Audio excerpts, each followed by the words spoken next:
my mind. This is incredible. Now, Dr. Funke is here to tell us how to make a good impression and which of the housemates did that on Friday. First, though, you helped us put a little prank on there, Mr. Prankster himself, the phone jacker, didn't you? The phone jacker, don't tell us now. In a minute, we'll be asked who he thought had been funked. Before that, Dr. Funke, you've given us a few tips. It's great. There's going to be a lot of mileage out of this throughout the next 3 weeks. You've given us some tips on making a good first impression. Definitely. All right. Obviously, it goes without saying. You have to come and you have to smile. I'd imagine you have to make eye contact. But let's go a little deeper than that. Yeah, it's not just about the smiling or making eye contact. If you think about the eyes, it's the only anatomy that shows our true emotions. So when you're actually making good contact with somebody, you smile with your eyes. And smiling... Gateway to the soul, Dr. Funke. Absolutely spot on, George. It really is the true element of what's really going on for you subconsciously. How was my smile when I came in? Well, you kissed me really quickly, so I couldn't actually see the smile. But generally speaking, you got... Oh, it was just so funky, I just thought I had to get in there quick, you know what I mean? Yeah. But you gave a, nice greeting, you kissed me on, kissed me on the side and made me feel welcome. So good impression. Good times, good first impression. Let's have a little look at how our celebrities got on. First off, one of the first people in the house, Mucha. She came in, talk us through this. Now, Mucha came into the house. She was a bit, you could tell she was a bit anxious. Yeah. She talks to Latoya, but she's not talking to her. Okay. She's talking to her and she's looking around the room. Yeah. You see she's crossing her arms and she's biting her lips. That is someone that's not comfortable within the situation. I mean, later on, you see that Mucha keeps on pulling down her dress. So she's probably not really comfortable in the dress that she's in. Very funny choice of clothing, I thought. Well, I don't know if it's funny choice. It's her choice, but obviously she's not really comfortable with what she's wearing. Right, OK, bad impression for her. Well, it wasn't the best she could do. Not so good, not so good. OK, let's have a little look now at Tommy. Let's have a look at Tommy coming in. This is... Right, Tommy comes in, he shakes everyone's hand, which is a nice greeting. Yeah. But you notice he's not really giving any eye contact. Fake. He kind of... Fake. But he sort of... Your words, Funke. I didn't say that, fake, George. she said. I never said that. But he shakes everyone's hand and then he sort of bowed down, so he doesn't give any crucial He was a bit eye of an contact. android. Well, it's a bit stiff. Right, OK, not so good. Well, he needs to be relaxed. He's in a social setting. He's not in the, in the Parliament or anything. Who's up next? Who have we got coming up next? I think we've got Ben. We like Ben, don't we? Yes. Everybody seems to like Ben. Look at him. I think Ben was the classic of giving a good impression. He comes in the house. It's like he gives a warm vibe. He shakes everyone's hand. He greets Mucha. He cuddles her. Yeah. Very warm person. Very genuine type of impression. I bet he does. Seemed to do a lot of kissing and cuddling, Ben. Yes, but it's obviously he's making a good impression on people. Right, OK, there he is. Look, he's holding the eye contact. Yes. Tommy looks away. Tommy See looks that? away completely. Fake, she said. Fake. Anyway, OK, so then we've got Vern. You like Vern, don't you? Vern, I think everyone generally likes Vern, but I think the thing that I like about Vern is that he's sitting back. He's watching everyone in the house, and sometimes you can actually feel that you don't know Vern is there, but he is there. He's very much analysing people. Right, and people are trying to treat him like he's a small baby, but he's saying, no, I'm independent. I don't need to be, I'm not a handicapped, which was a crucial thing. Right, OK, and then there was a bit of empathy coming in. We've actually got this moment, Eureka. Let's have a look at this now, actually, and then you can talk us through it after. Very similar. Prison and kindergarten. But I think you know what Eureka's doing. She has a master plan. Basically, she's befriending everyone. And by befriending them, she's trying to say, I've got something similar to you. So, like, when Vern says, I'm not a handicap, Eureka says, well, I had a back problem. So I really understand what you're going through. Same. It's a completely different thing. And kindergarten to prison, come on, it's a completely different thing altogether. 2 peas in a pod, kindergarten and prison. And so I want to talk, by the way, you told me about a top tip before about your arms and gesticulating and keeping your palms up or palms down. I think when, eye contact and smiling and your body language, different settings. If you're going for an interview, obviously you uplift yourself a bit more, you give direct sort of eye contact, but not too long. But if you're in a social setting, it's slightly more relaxed. And using your hands is a good way of expressing. If I was to keep my hands behind me, you're probably thinking, what's going on with Dr. Funke? Yeah. So it's always master the setting that you're in and give the Doing appropriate... the funky chicken. She's so funky, man. Sorry. I'm going to get you, George.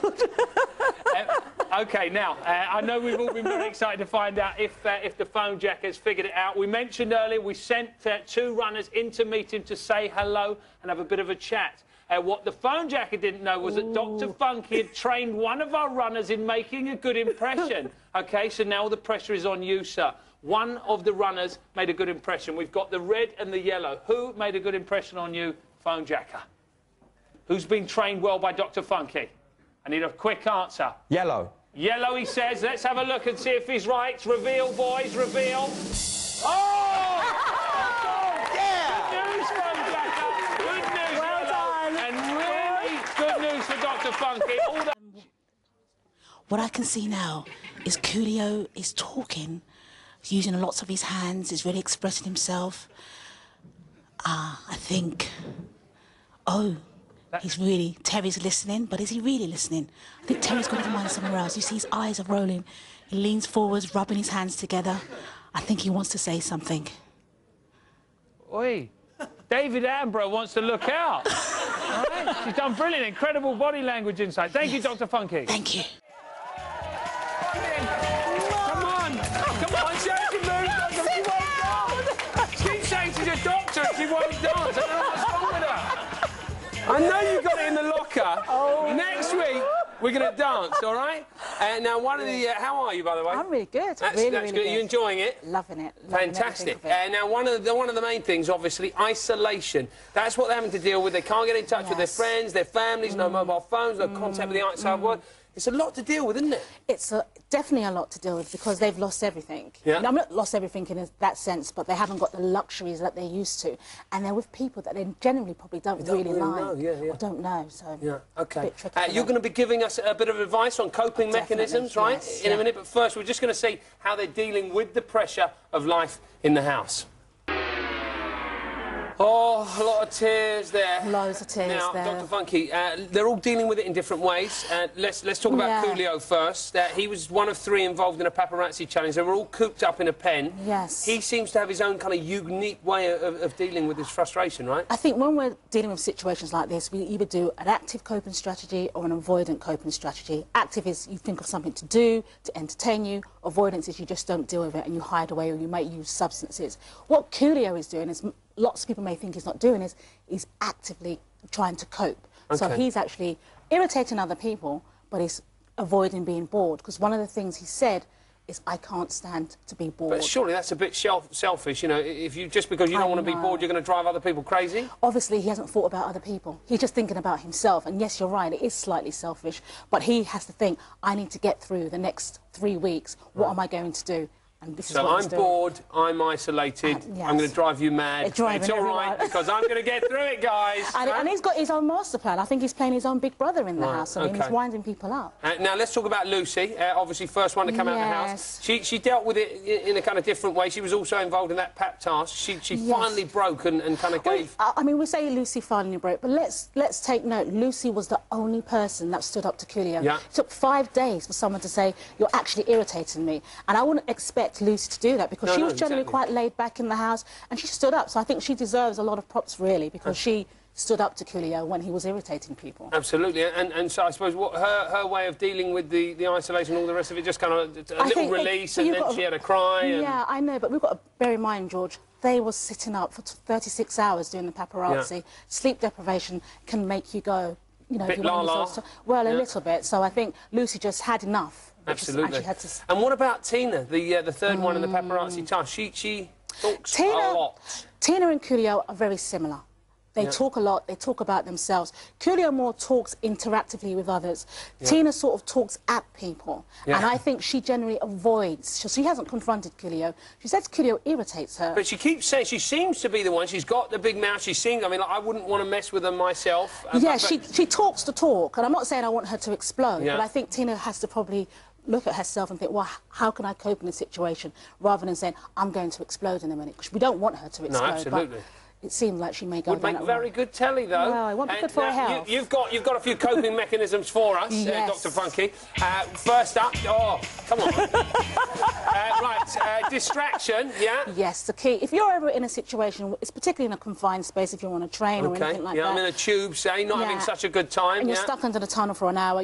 Distract yourself. And what I mean by distraction is think of something positive. Think of something that's different from the Maldives, you say? Well, the Maldives, wherever you A margarita, I'd love one. Thank you. Well, I'm not going to think about alcohol, but generally speaking, something that you enjoy. Right, OK. And then through the distraction, you can go to imagery. Just imagine, visualise things. Visualise something that you can imagine yourself doing and you enjoy. Don't visualise that big sweaty armpit just over me for an hour in the tunnel. And don't focus on people. And what about breathing? Breathing. I think sometimes people forget how to breathe. I know it sounds sounds... Just remember to breathe. Well, not just otherwise remember you will be in trouble. How to breathe. George, how to breathe through your nose and out of your mouth, but very calmly, not too fast, otherwise you hyperventilate. Right, OK, now we thought we'd put these to the test, so we locked a couple of our runners in a lift. Hello, science.